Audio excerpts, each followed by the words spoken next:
लेला भाउजो ललका रुमाल जैसा फूल। लेला भाउजो ललका रुमाल जैसा फूल।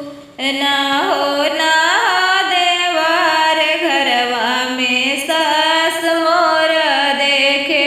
ना हो देवार घरवा में सास मोर देखे। कह भाउजो सासू के जहर पीला में। कह भाउजो सासू के जहर पीला।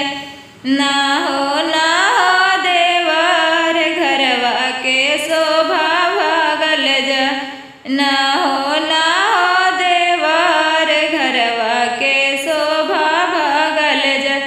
लेला भाउजो ललका रुमाल जैसा फूल। लेला भाउजो ललका रुमाल जैसा फूल। ना हो देवा घरवा में गोतिन मोरा देखे। ना हो देवा घरवा में गोतिन मोरा देखे।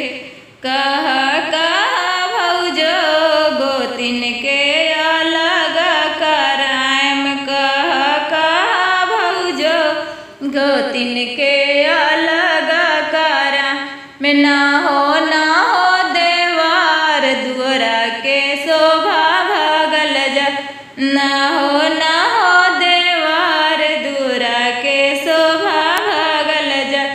लेला भाउजो ललका रुमाल जैसा फूल। लेला भाउजो ललका रुमाल जैसा फूल। ना हो देवा घरवा में ननद मोरा देखे।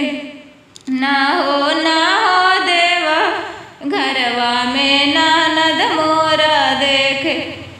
कह भाउजो ननद के गाँव न करा देम। कह भाउजो ननद के गाँव न करा देम। ना हो देवा दुअरा के शोभा भागल जाए। ना हो देवा दुअरा के शोभा भागल जाए। लेला भाउजो ललका रुमाल जैसा फूल।